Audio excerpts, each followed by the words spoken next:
Pokiaľ Jozef prezentoval kultové produkty, ako je treska Žilina, toaletný papier tento a žilinský fotbal, tak Štefan nám prináša horálky, tatranky, kávenky, milarezy a ďalšie veci. Nie len, že prináša ako fiktívne, ale oni sú aj tam na stolíku s jeho knihami.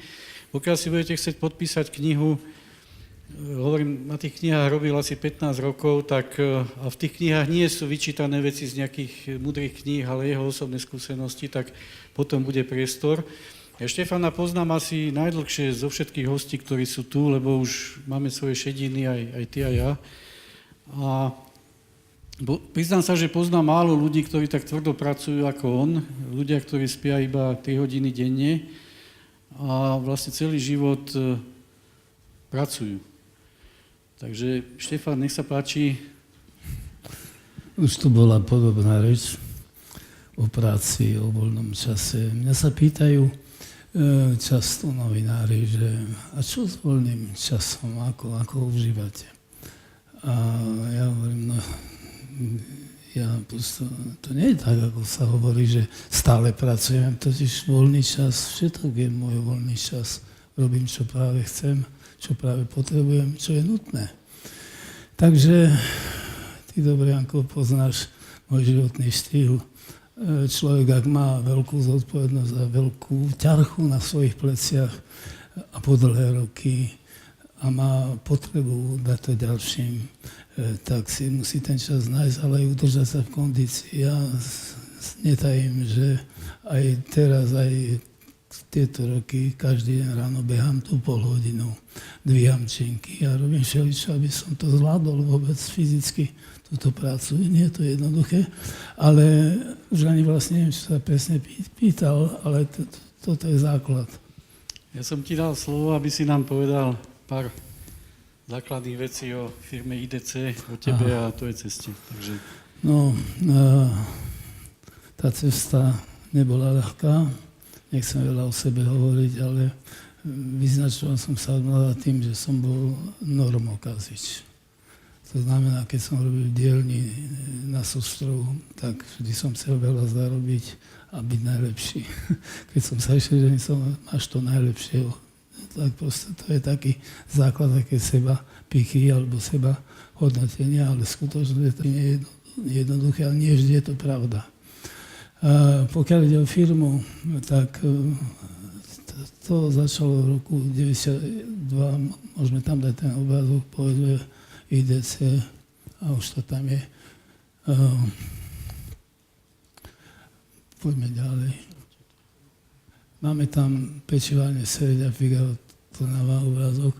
Asi takýto ako slogán, že tá firma bola lokálna, fungovala v blízkom okolí Slovenska, Sereď a podobne. Dnes to vidíte na ďalšom grafe. Potom tu je pár otázok, s ktorými som sa chcel zaoberať, bolo by to priveľa, ale poďme k tej firme ďalej. No, tu dokazujeme, že to je naozaj tak, že roky sa poznáme. V tom červenom je vždy tá hlavná myšlienka. Ako vidíte, je to asi aj pravda, že sa mi veľmi ťažko hovorí. No a asi je dôležité povedať, čo na začiatku, pretože často počujem, že ty si sprivatizoval, to máš ľahké. Stalo sa veľa vecí v našom okolí, o ktorých vieme. Ja som sa postavil tomu tak, ako sú tam ďalej 2 otázky. Moja misia osobná. Môžete to ešte... No ešte riadok. No tá moja osobná misia je takáto. To sa nestane ešte raz.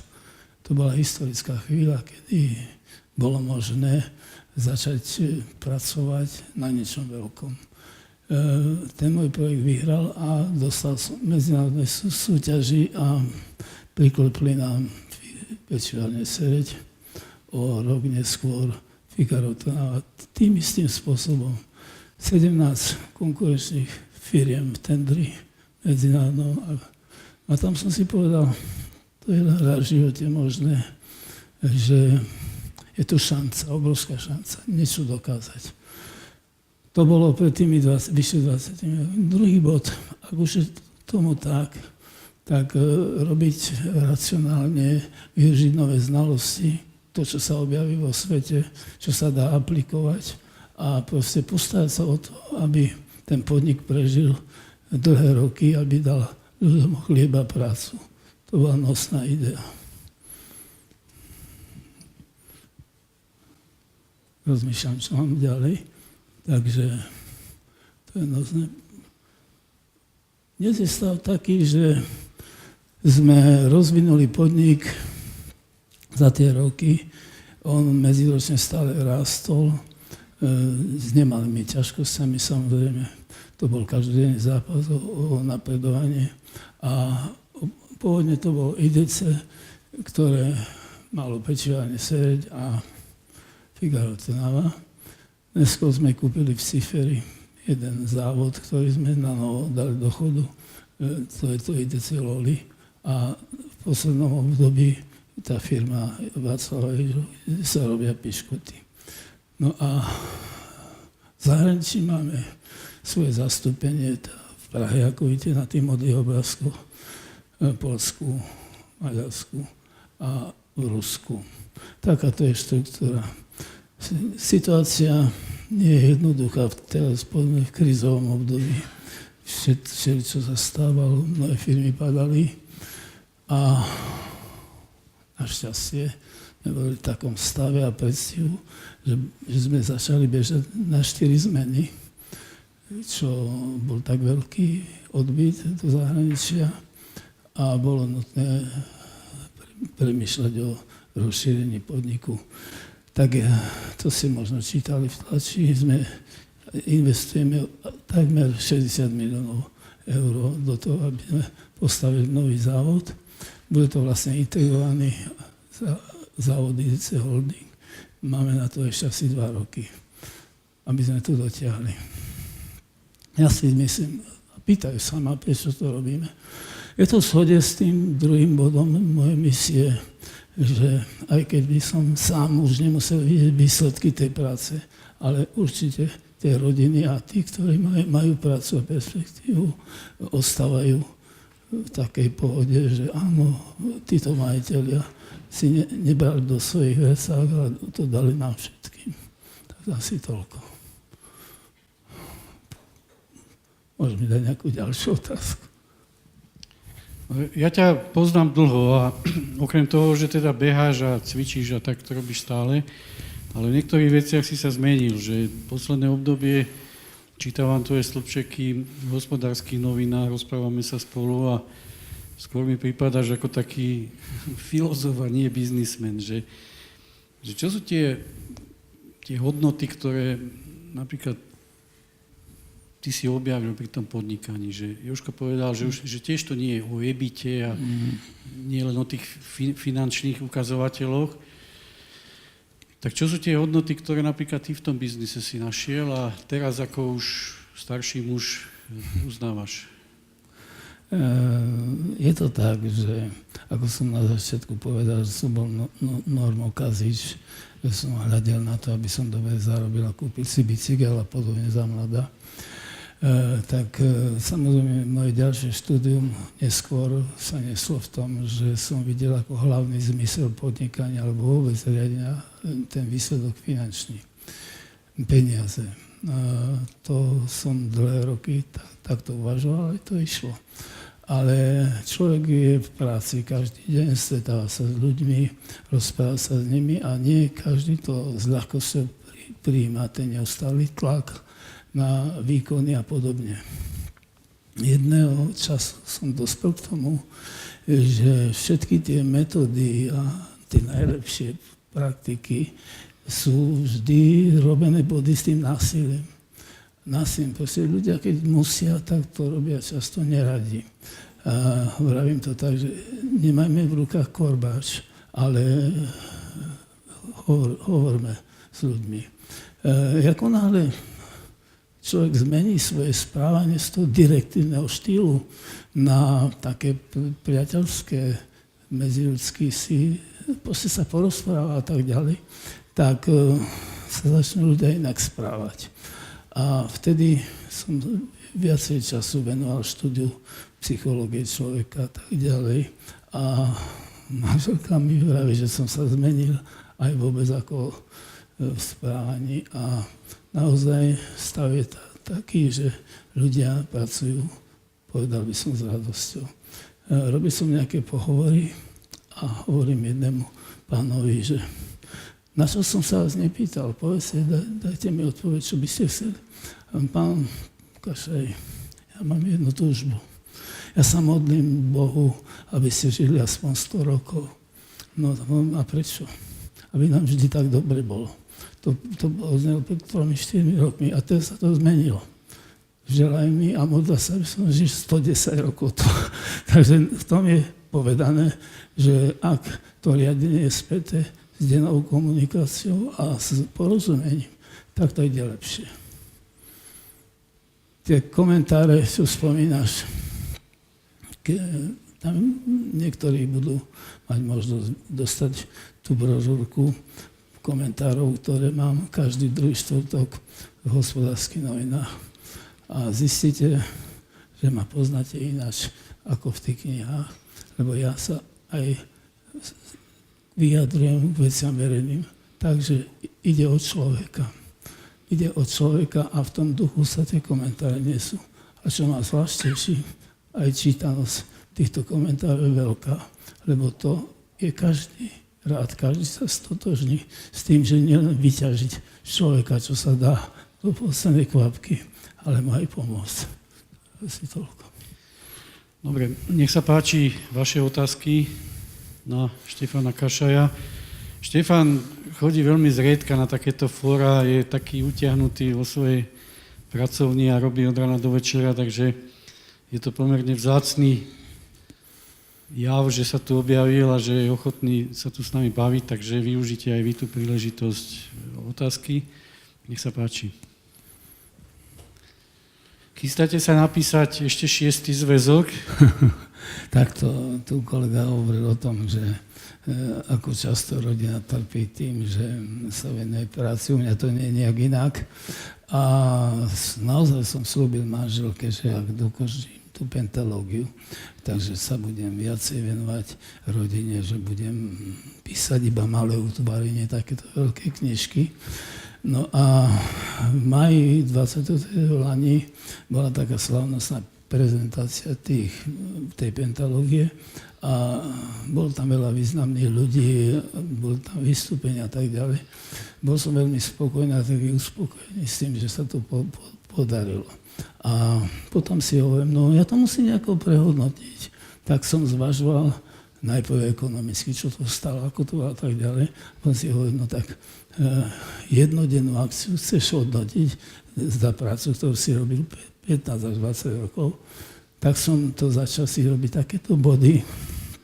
Stav je taký, že dnes tá kniha sa mal volať Bližšie k človeku. Ten názov niečo hovorí. A v úvode som napísal, že neviem, ako mám na to ísť, že či to má byť viacej malých knižiek, alebo jedna poriadna, akoby tá 6. kniha, ktorú sa pýtate. Tak som tú 6. knihu začal písať, keď som došiel po 400-500 strán. Tak som si povedal, to takto nemôže ísť. Musím sa vrátiť tej pôvodnej myšlienke, napíšem niečo o ekonomickej diplomácii, čiže práve o tom, ako s ľuďmi a tak ďalej. No a teraz som zase späť. Vôbec neplním svoj sľub, že by som sa viacej venoval, ale dúfam, že aj k tomu dôjde, lebo tak, ako aj kolega hovoril, vypadnúť z toho rytmu je veľmi ťažko. Ak chcete odo mňa, aby som menej robil, tak vlastne mi želáte všetko zlé. Taký to bol môj záver. A to je proste potreba. To nie je to, že chcem alebo nechcem, musím. Ináč neviem. Ja si ťa pamätám, keď si mi hovoril, že si sa vyučil za sústružníka. Tvoj otec chodil na autobuse ako šofér a otec ti povedal, že Števko, že uč sa, riadne sa uč, správ si školy, lebo nebudeš musieť tak dreť, ako som drel ja. sa pozerám na tie tituly, tak si to možno až prehnal s tým učením. Že máš 2 vysoké školy a rôzne doktoráty z akadémie vied, z univerzít. A je to také zvláštne, že vždy ľudí kategorizujeme, že buď si biznismen, alebo si profesor, alebo Milan Zelený s tým tiež trpí, oni mówią, tak čo ste vlastne, pán Zelený, ste ekonóm, alebo ste nejaký biológ, alebo čo ste? A on vraví, no ja spájam obory, aj u teba mi to tak vychádza, že ty spájaš podnikanie s nejakou vedeckou činnosťou.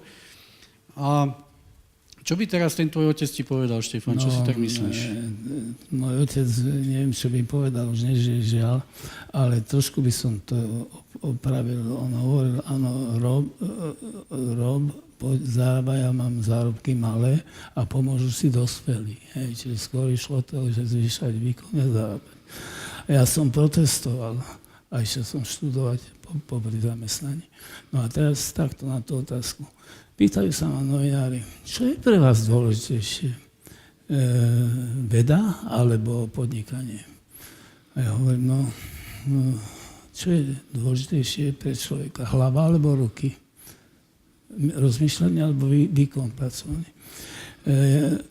Ideme k lekárovi. Jeden vám ordinuje niečo iné, srdiečko a tak ďalej. Ale nikto vám nepovie, ako ste na tom. Každý vám povie kúsok. No a práve to moje štúdium interaktívne a rôznorodé vzniklo na základe potrieb. Ja si to, čo robíš, to poriadne. Ja som bol strojný inžinier pôvodne, a venoval som sa výrobe ako takej. A keď som bol v situácii, že som mal riadiť tento kolos, tedy ešte nebol taký, tak tam to bolo jasné. Ale ešte predtým som bol novinár.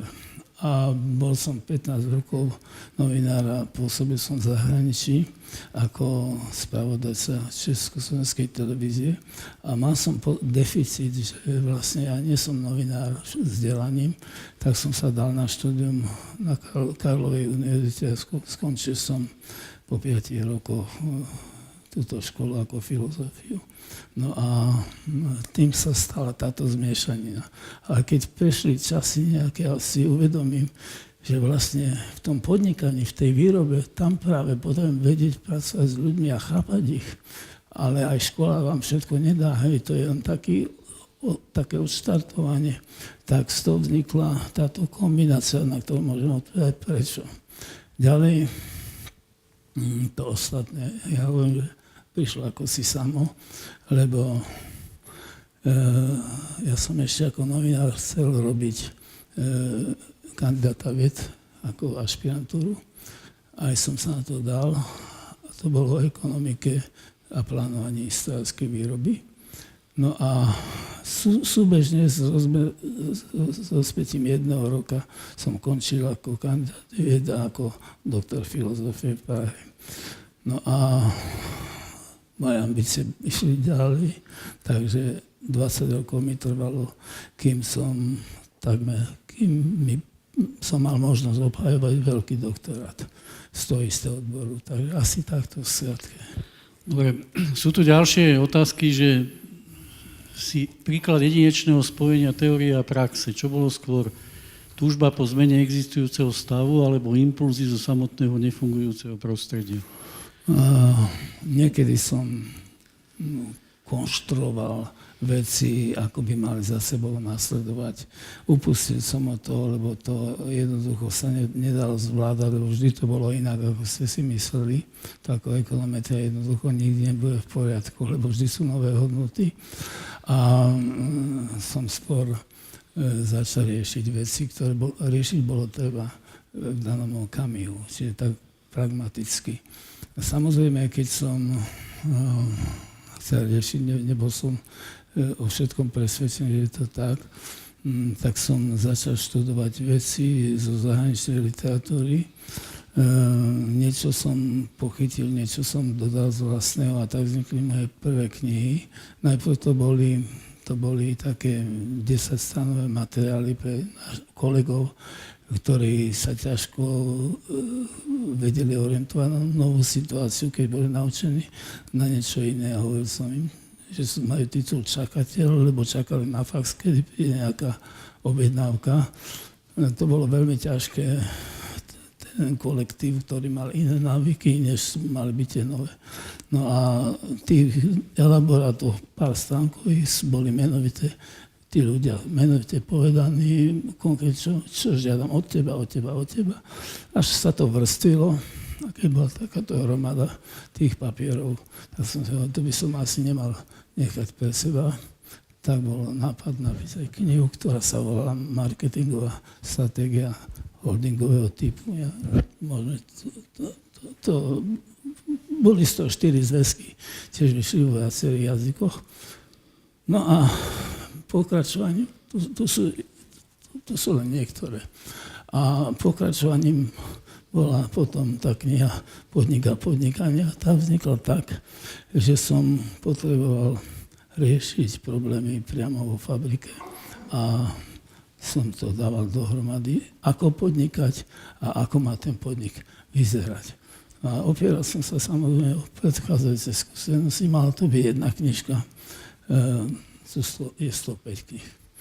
Len čo bolo najťažšie, a nie tak napísať, ako zachovať nejaký systém, nejakú štruktúru, to, aby to viazalo na seba, preto je tam, a nechcem v podrobnosti o tom hovoriť, len vysvetľujem, ako to vzniklo. No a o to je to ostatné. Človek nemôže byť v ulite a písať a vydávať knihy, ale musí hlavne podľa toho konať, čo si myslí, že je správne a angažovať sa aj mimo podnik v širšom rozmere spoločenský a tie komentáre sú vlastne cestou, ako šíriť tieto myšlienky.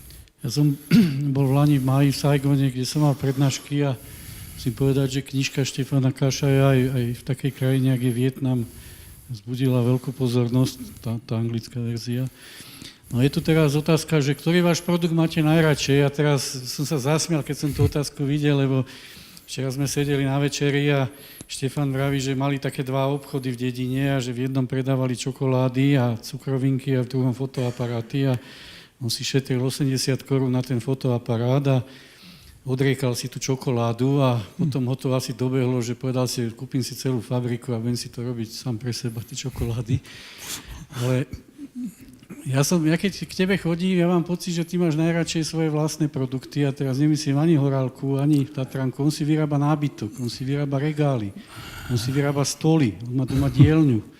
Čiže on sa postupne vracia k tej sústružnicko-robotickej práci, k tomu remeslu. Takže ktorý produkt máš najradšej? No, ja mám najradšej ten, ktorý majú všetci radi, to je tá Horálka, ale najmenej ho konzumujem. Lebo už v tomto čase, čo najrýchlejšie funguje, je zvyšovanie hmotnosti vlastnej.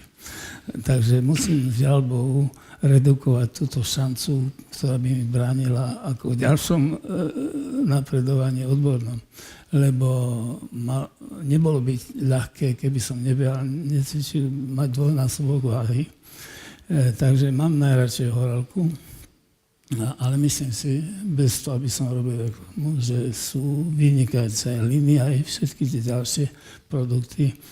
My sme išli na to tak, že to, čo má minulosť, tradíciu, to sme ponechali.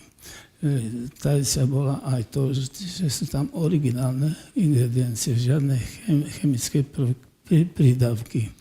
A čo si žiada zmenu, to sú tendencie, ktoré sa objavia z požiadavek zákazníkov.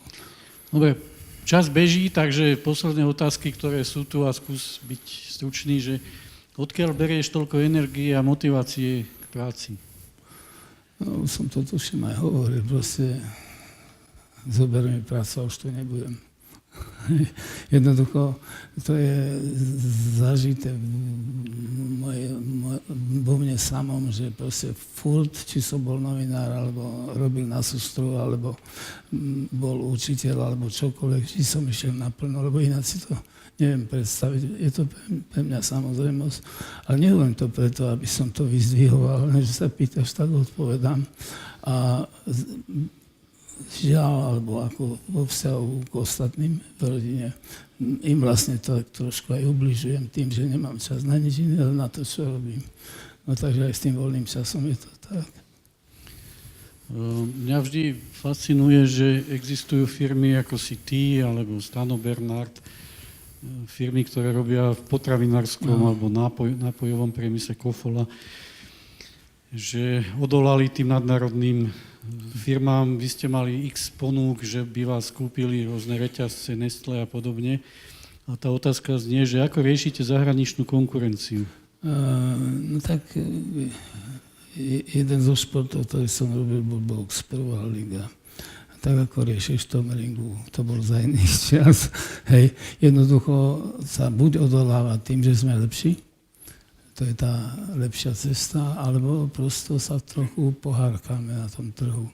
Veď viete, sú grafy a všetko zverejnené, že ako ktoré firmy stoja. Naša firma má asi takú situáciu, ako keď berete automobilový priemysel, že Audi a BMW a tých ďalších dohromady sú rovnako dobré. Ale predsa ja mám najväčšie Audinu, takže aj u nás niektorá z tých firm je tá, ktorú majú radi, a to je holding. A v niektorých segmentoch sme dokonca lídrami na svetovom trhu.